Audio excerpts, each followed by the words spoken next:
We are in the fourth section of logarithms, well, of the chapter, and we're in logarithms still.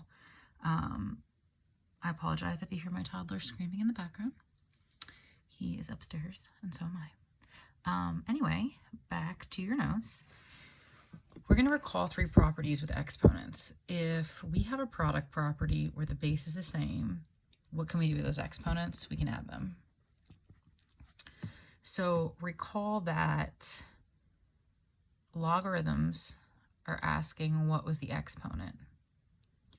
So if you look down here and they're saying, okay, what was the exponent? Your exponent was 1. And if you look here, what was the exponent? Your exponent was 2. So 2 to what power gives you 2? 1. 2 to what power gives you 4? 2.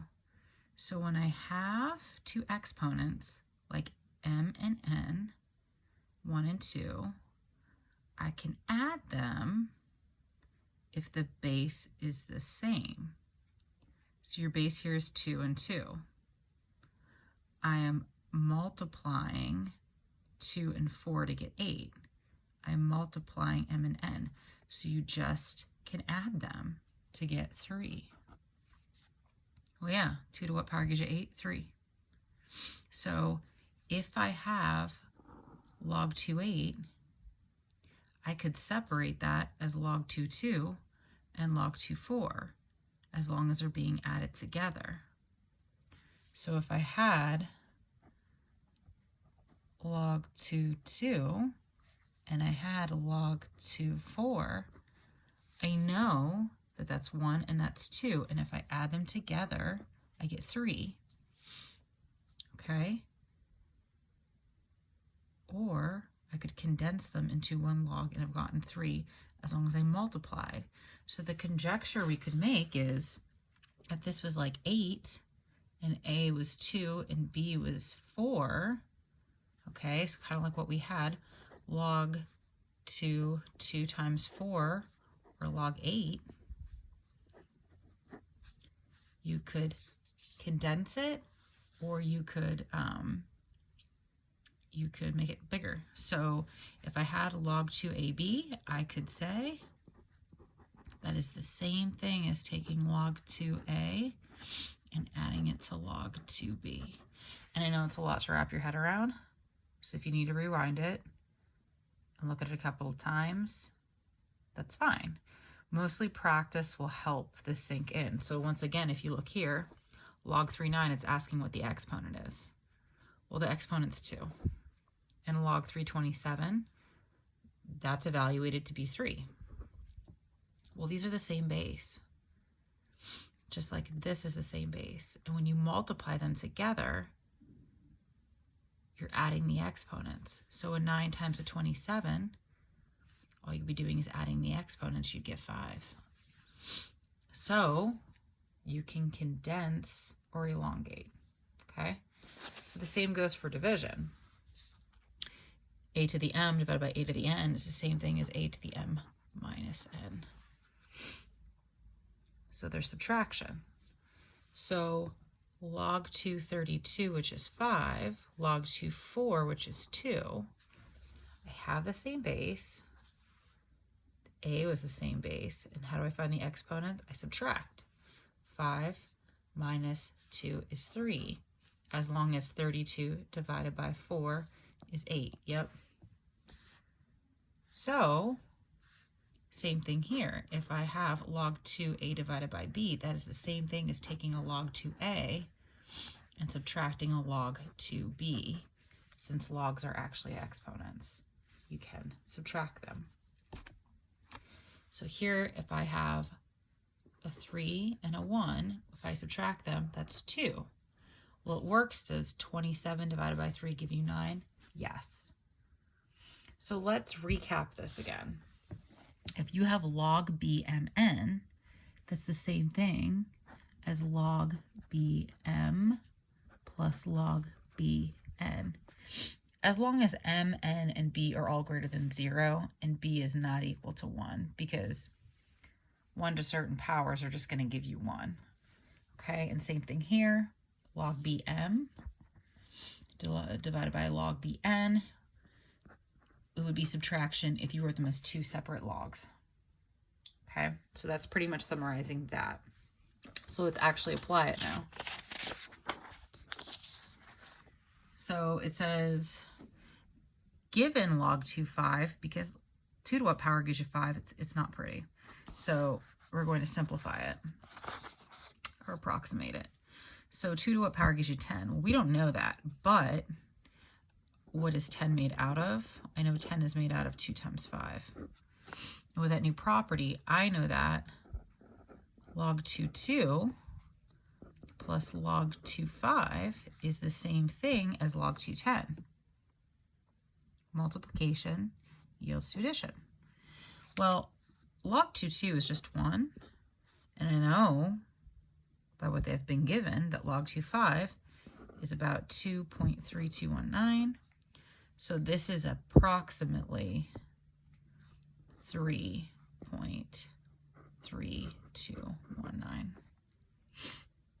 Okay. And then here we said division could be elongated to subtraction. Well, we know log 2, 5 is 2.3219 and log 2, 2 is 1. So this is about 1.3219.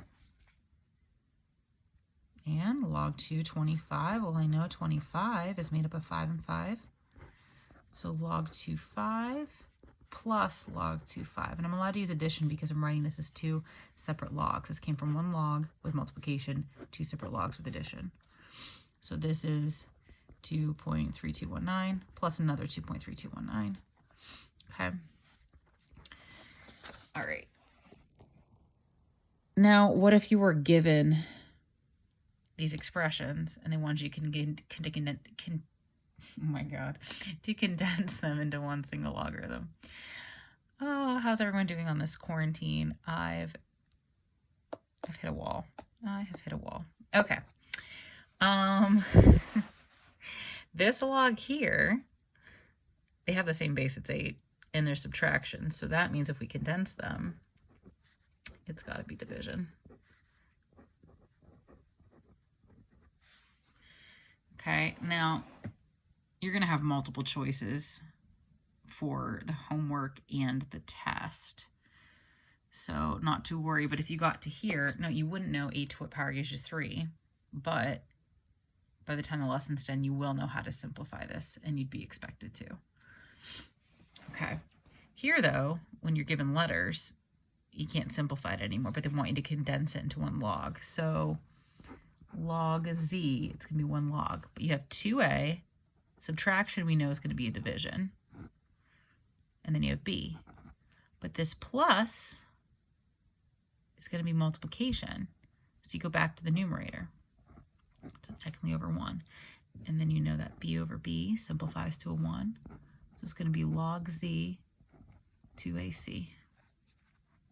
I mean, you can't really simplify that. It's variables. And then same thing for the last one. So you try that. There's one log, because we're going to condense to a single logarithm. 4x, once again, division. 3y, the plus is referring to the numerator. And the y's are going to simplify. So it will be log b, 4x divided by 3. Okay, I hope you guys are finding these notes where your syllabus is located. I've kept all the files. If you're having problems, feel free to email me. You guys have been doing great. And we talked about this last notes because for some reason the textbook put one of these problems in the last section. So now that you know this property, the properties of products and quotients with logarithms, you're able to see this property better. So we know that a to the 4th is just 4a's being multiplied. And that after learning about that property, that we can write one single logarithm as 4 logarithms, as long as it's addition now.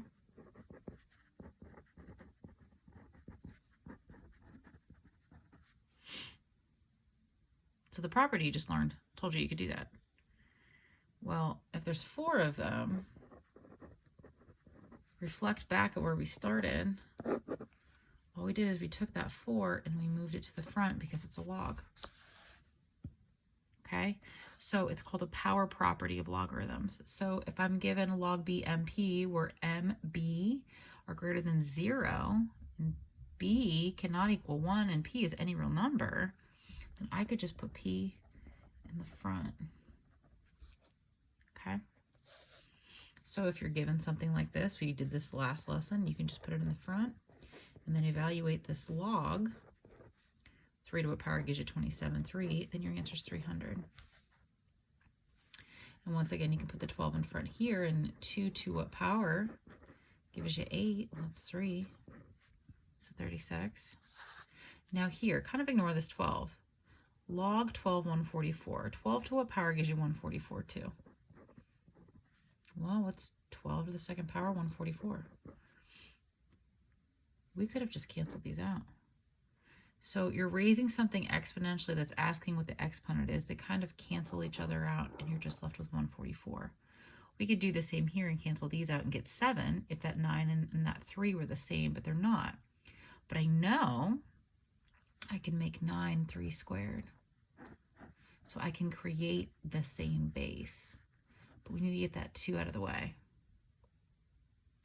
Well, I just learned if that 2's in the front, I can move it back, or if it's here, I can move it to the front. So this is actually log 3 7 squared. Now these logs will simplify, and I'll get 7 squared, which is 49. Okay? All right. Last part, how do you solve using logarithms? So here's the thing. Graphing calculators were invented around 1985, which, believe it or not, is not that long ago. For a while, you could use them in college, and over the most recent years, we have kind of refrained from having them available in class because they've just gotten so high tech that you're able to do so much on them. Well, for a while, you could only simplify with logs of bases of 10 or with bases of e in your calculator, which we said was ln. Log e is ln, natural log. So your calculator could only use these two bases. Your calculator can now use any base in a graphing calculator, which is good, which is bad, because literally it takes no effort, and you wouldn't really need these properties if you just had that calculator, but you kind of need to know these properties for higher level math courses. So if you were to do this problem, you'd say, okay, well, exponential form doesn't help me. 3 to what power gives you 15, so you're like, okay, I'll try it in log form. And you would write, let's just do this off to the side. You would write log 3 to what power gives you 15. You could literally put that in your graphing calculator, hit enter, and it will give you your answer. However, for this course and other higher level math courses, you're not allowed. You have a scientific calculator. So we have to figure out how to get with a base of 10 or a base of e. So if you look here, okay, writing it in log form technically doesn't help you because you don't have an up-to-date graphing calculator, hopefully not. But exponential form doesn't help you either. But I learned from this property to figure out what x is, I could bring down x if I had a log in front. Well, the beauty of equations is you can do whatever you want to an equation as long as you do it to the other side. So if I slap a log on each side, that's okay. Now, I can use any base. I could put log base 7, log base 2. It doesn't matter, but what's beneficial to us is one with a base of 10 or one with a base of e, because that's what our scientific calculator has. So I'm going to use a base of 10 for the moment. Now, when you press log in your scientific calculator, 10 doesn't show up. It's just assumed. When you press ln in your calculator, it's log e. So, okay, now that I put a log on each side, I can use this property where I can move that x to the front now.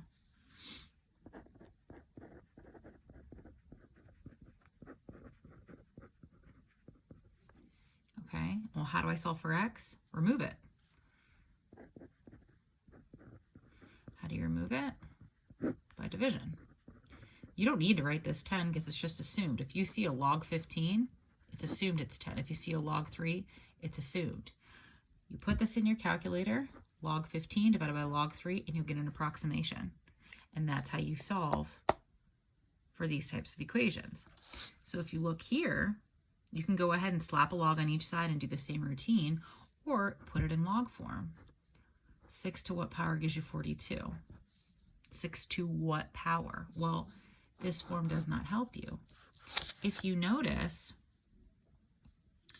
when we rewrote it as log 315, you're always going to get whatever this number is will be on top, and this number will be on the bottom. So instead of going through all these steps all over again, what you can do is just, it's called change of base. We're going to change it to log 1042 over log 106, and we're allowed just to rewrite it like this because essentially you're going through these steps again.